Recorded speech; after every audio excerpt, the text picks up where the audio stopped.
2012లో మే చివరి వారంలో జగన్మోహన్ రెడ్డి గారిని అరెస్ట్ చేశారు.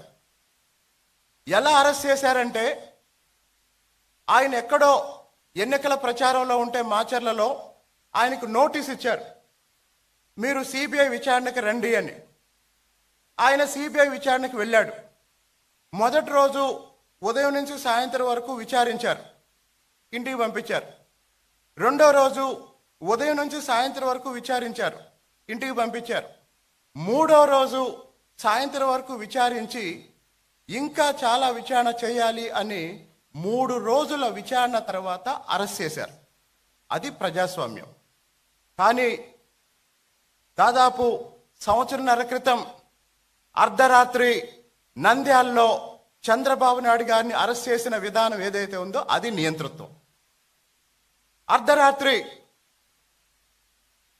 నోటీసు లేదు, అప్పటికప్పుడు బస్సులో ఉన్న నాయకుడిని అరెస్ట్ చేసి తీసుకువెళ్ళారు. అలాగే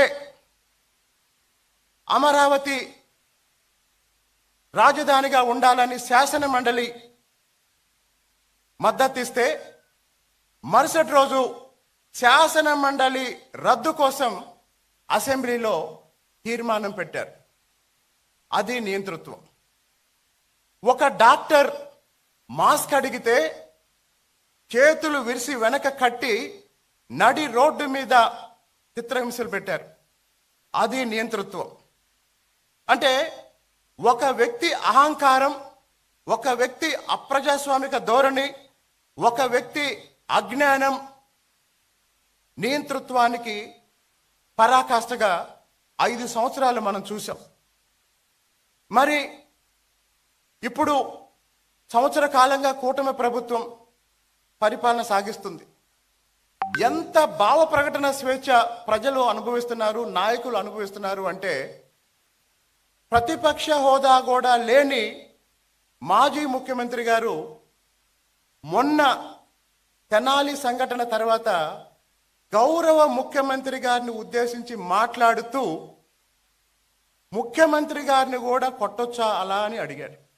నాకన్నా ముందు మాట్లాడిన పెద్దవాళ్ళు చెప్పారు, చంద్రబాబు నాయుడు గారు గరళ కంఠుడు అని. ఇంతకన్నా సాక్ష్యం ఇంకేం అవసరం లేదు.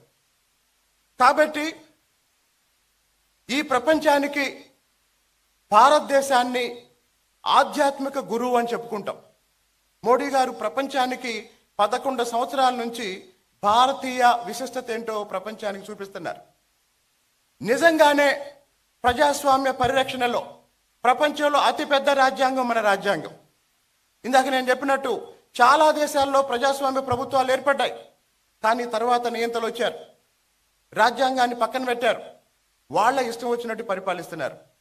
కానీ భారతదేశంలో 75 సంవత్సరాలుగా అంబేద్కర్ రాసిన రాజ్యాంగమే ఈరోజు భారతదేశాన్ని రక్షిస్తుంది.